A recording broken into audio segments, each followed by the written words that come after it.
You're listening to Deadbeat Daddy Podcast. Welcome back to another episode of Deadbeat Daddy Podcast. Today, I'd like to start our episode with a story from one of our listeners. He reached out and posted on Deadbeat Daddy Podcast, our Instagram page, where he told a story about his daughter and her abuser and how the system turned around and punished him for being a father. That is the premise of my episode today. How many of you fathers are punished for simply being a father? This man wrote, "My daughter would be afraid to hug me goodbye and would not do it in case she thought at all that her mom would see it. My daughter blames herself for telling me she found a gun in her mom's boyfriend's kitchen, which ultimately led me to being on supervised visits and a restraining order. The gun was there to be used against me. The last day I saw my daughter, August 17th, 2019, her mom's boyfriend answered the door and slapped my phone out of my hand. He was charged with battery and took a plea deal. I was denied a civil harassment restraining order against him, and the family law judge placed me on a 52-week batterers intervention program, if you can believe that." I absolutely can believe that story because so many fathers are punished for being fathers. So explain the justice here. The mom's boyfriend leaves a gun. Can we stop and listen to those words? A fucking gun. A weapon that could kill anyone, an adult, let alone a child. And this boyfriend was also charged with battery, yet the father has to take the batterers intervention program. As unfair as this scenario sounds, there are many unfair circumstances that men face. My heart goes out to this guy because what he did was actually in the best interest of the child. The judge is a piece of shit to allow that child to remain in that unsafe environment. Now let me get into a very real story of my own. I'd like to talk a little bit about the time when my fiance and I were in court for being harassed by his BM and her boyfriend. We endured horrible treatment from BM and her boyfriend, but our judge did not care. The judge didn't even listen to us and dismissed anything my fiance attempted to share or correct. This got so awful that by the end of the case, our attorney sat him down and explained that we need to obtain a transcript of this entire case and appeal this decision. He went on to explain how illegal all of what happened was. But unless we had money to bring to the table, that he would have to fight this on his own. Imagine how defeating this feels. Yes, there are advocacy programs for fathers, but not many attorneys will take on cases pro bono. Specifically, 32% of full representation cases and 19% of limited scope representation cases were in family law. And of that, 27% full representation and 14% limited scope representation was the representation of mothers. That doesn't leave a lot of room for fathers to be represented. Why? It's not like they don't deserve it, so why are the numbers so skewed? With odds like that, you don't feel optimistic, but that has not made us give up hope. Appealing, although is tough on your own, it can be done and is a very viable option that we've been exploring to fight for what's right. Because since BM and her boyfriend got together, they made it their life mission to make our lives hell. Aside from withholding and alienation, they would find ways to create drama and issues. When we first met this boyfriend, we attempted to understand that BM wanted to move on from her previous relationship. Honestly, I don't understand why, because that dude was amazing and she would have been so happy. We were all friends, the child had both parents in his life, everyone got along, and things were running smoothly. But we all know high conflict baby mamas live for the fucking drama. So of course, she rocked the boat and broke up with this great guy. Granted, he is lucky and way better off now, but that's just me being selfish. So BM starts dating this new guy. We meet him at pickup for the first time and everything is normal. We think, okay, maybe this guy isn't so bad. Boy, were we wrong. Quickly after, we found that he was the backbone she was so desperately looking for. I say this because in those moments where they were broken up, all of her attitude and behavior would change towards us and switch back up to normal. She would be polite, kind, and actually want to co-parent. However, that would always quickly change when they would get back together. So first, he started out creating issues between my fiance and her. And then he attacked me. A grown man-child with 3 children of his own, with another woman, acts like a teenager. He would not allow her to communicate with dad in the beginning. It was simply drop off the kid while he's with dad. You don't call or text. We could never get her to speak with the child during our time, no matter how much he wanted to talk to his mom. We had to break that barrier, and that caused a major fight. In fact, we dealt with one of the worst situations in the world. It was so sad. My stepson got extremely sick. We ended up having to take him to the hospital kind of sick. While there, both dad and I tried to reach BM desperately because he kept crying for both parents, but she never answered, nor came to see him. He eventually fell asleep in my arms because he wanted maternal comfort. That was one of the most heartbreaking moments for me. I did not understand how time and time again this woman put her relationship before her child. Even after we brought him home, she didn't call or come. Now, a reminder, this is the same man that threw them out into the street when the withholding case blew up in BM's face. And so being back together, it was all his way or no way. BM rolled over like a fucking dog, of course. And she allowed him to text my fiance, the father of her child, all types of shit. This man-child would start arguments and drama around the child, their relationship, and so much more.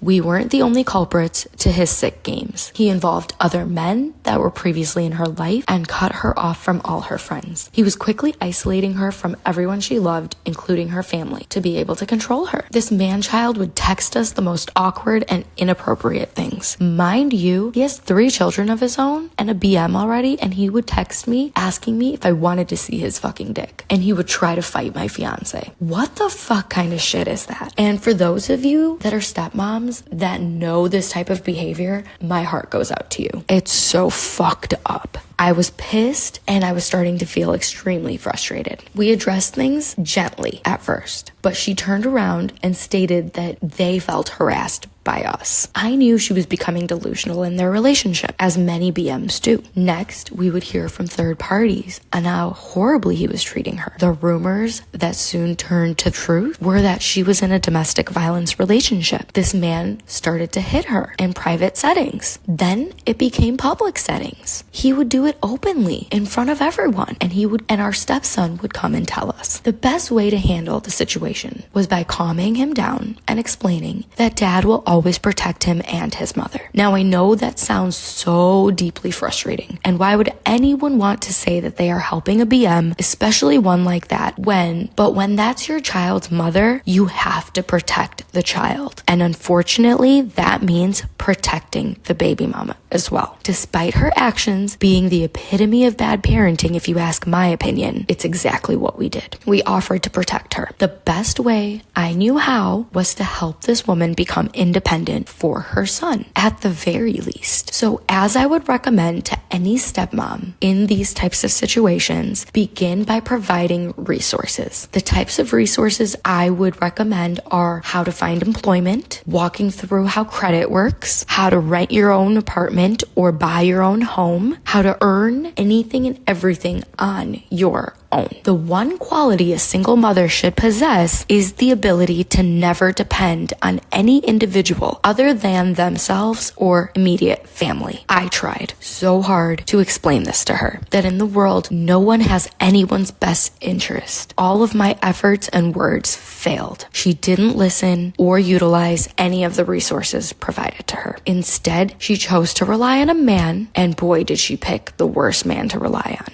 They remained in a relationship for 1 year before the most recent breakup took place. And she came to find out that this man had cheated on her for 9 out of the 12 months. He avidly contacted other women and even met up with women who he slept with while sleeping with her. Ew, fucking talk about a walking STD. Men who cheat are complete trash. How the fuck are you going to cheat when you could have just broken up with the person? Especially when you don't even like the person you're dating or their child. Yet Yet you tortured this woman and my stepson to the point where she felt that she had no other options aside from being with this man and making it work. Almost all of us women at one point or another in our lives can admit we've subjected ourselves to toxic relationships and abuse, but this one takes the cake. Naturally, you would think that a woman will not subject herself to abuse again, but time and time again, we see single BMs repeat the cycle too often. And that is exactly what she did. She went right back to him in secret. And when I say secret, imagine this. Everyone thought she was working on bettering herself because all of the drama had stopped. BM was back to communicating with Dad and I. Our stepson was showing up happy again and less anxious or stressed. We realized things were going well. And although we should have been prepared for the other shoe to drop, we let our guard down. After all that we had been through, if I can provide one recommendation, do not ever put your guard down with BM. It's never going to end well, just like it did not in our case. So as I mentioned, she was seeing him in secret now. No one knew that. Since they broke up, she was desperately fighting to see or be with him. We found out through a very embarrassing way. He sent screenshots of their conversations to me and begged us to get her to stop contacting him. Now, I was not about to help this man-child, but I was furious at the fact that she was still running back to him because that would directly impact my stepson. So I called her out on it and she turned on me. That was the last time she ever spoke to me because she knew she looked like a joke. Many of you listening are probably thinking, why the hell didn't we just keep the kid away or go back to court? Mind you, timing is key when it comes to going back to court or withholding a child. We were unable to do any of those things because their parenting plan had been signed the same year, months ago. And per the parenting plan and court order, no withholding could take place without police coming to grab our stepson. And that was trauma I was not about to have him endure, especially when BM was already a shit show. The only way to get around this was to ask for an emergency hearing. We filed for that and got one, but the judge told us the child was not going to be leaving mom. Therefore, despite knowing all the facts and more, the judge felt that a child should suffer with a mother rather than a stable father. So again, the injustice towards a father being a father.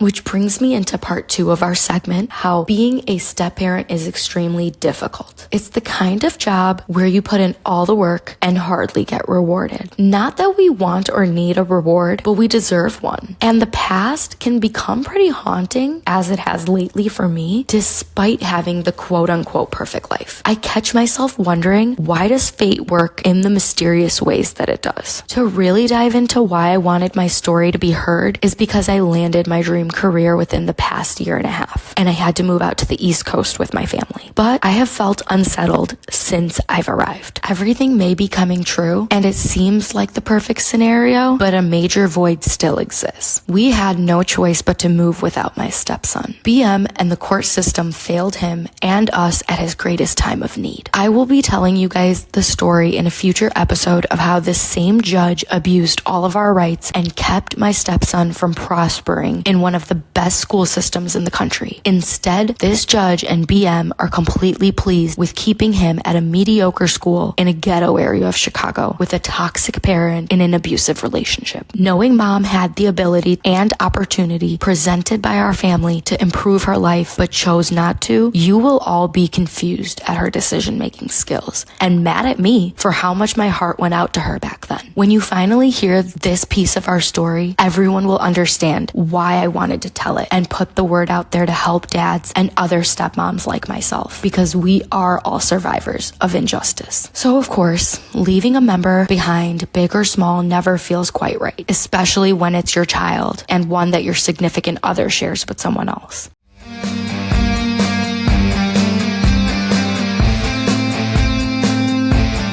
Being a stepmom is only as easy as being a biomom. Sure, if you like to constantly get your emotions beat up and do all the work without receiving any of the credit. But that's what we signed up for. is everyone's favorite line. No, we absolutely did not sign up for being a dumping ground for our significant other's feelings, and the constant emotional battery from his baby mama to be labeled the stepmonster? Hell no. Often, if a stepmom divulges to her thoughts, most of the time the person on the listening end is gonna say, well, what did you think you were getting into? What did you expect? Why did you marry him? People think since you've signed up for this, and I say that with quotations around it, we are not allowed to voice our opinions, thoughts, or perspectives on our very own lives. It's kind of a painful way of living, yet we attempt our very best to persevere. Most times we will, and other times we'll picture it as the world imploding. I know that sounds a bit dramatic, but try me. When I deal with some of the most dramatic people known to mankind, to me, it's kind of like, that's not what I need right now, which is why I was lucky to have met other stepmoms. My heart feels raw all the time, and it's hard to be a mom to my own flesh and blood. In no way am I blaming anyone other than myself for feeling this way. I know I am not the only stepmom who feels this way. I hear it from other stepmoms I'm friends with, but rarely do any of us have the ability to speak out on it because we're also worried about how it might impact our significant others or stepchildren. Lately, it's been all about navigating the moods and feelings of others, especially during a brutal custody battle. I'll see a lot of stepmoms feel anger and resentment, but if we drill down on those feelings, it just means that we truly care. There are these intense feelings that you just can't compartmentalize, and so they come out as anger at times. And when things get tough, try to focus on your relationship. Try to think about the reasons you fell in love with your significant other. I recommend trying to relive first. I do that. I focus on all the things I love about my significant other because that brings me joy and it'll knock me out of any bad mood. You need to reconnect with the person you fell in love with. Just the two of you, one day a week. No talking about the ex, the stepchildren, or the chaos. Remind yourself consistently why you fell in love in the first place. Teaching yourself these conflict resolution skills is going to get you a long way. And by that, I mean, there is no need to respond to every message, email, anything. No need to respond to anything that throws you off your balance. Stand by your significant other, but don't get wrapped up in what has happened in your partner's previous relationship. Now, new relationships crack under the pressure of watching the drudgery of a previous relationship, which is why this is a super important point. Next, read the parenting plan. I know it's not sexy. Hey babe, can I read your parenting plan? But you know what? All information about the parenting plan is black and white. It explains childcare, alimony, child support, pickup, drop off, vacations, etc. If it's in their parenting plan or divorce decree, there is not one thing you can do about it. Just accept it. Children don't care if we are happy. Tough pill to swallow for some. They don't even care if their parents are happy. They only care if they are happy. Children of single parents have been through it all. Their loyalties are completely divided. They have been traumatized by their parents' marriage or lack of. Their family is broken and they didn't ask for this. The child is grieving in their own way, and grieving is very powerful. You don't know how they're going to react, and maybe they're projecting in a certain way that really has nothing to do with you. So I recommend patience. Try to understand where the child is coming from. Be patient with the child. They are going to have struggles. Struggle with them so that you can learn with them. In current society, there are so many blended families and so many kids who are part of these families. Maybe they can be the foundation for changing the stereotypes in the future by exhibiting the fact that their stepparent loved, cared, and was a stable adult in their life. This in turn becomes somebody they can turn to as an adult and have a relationship with.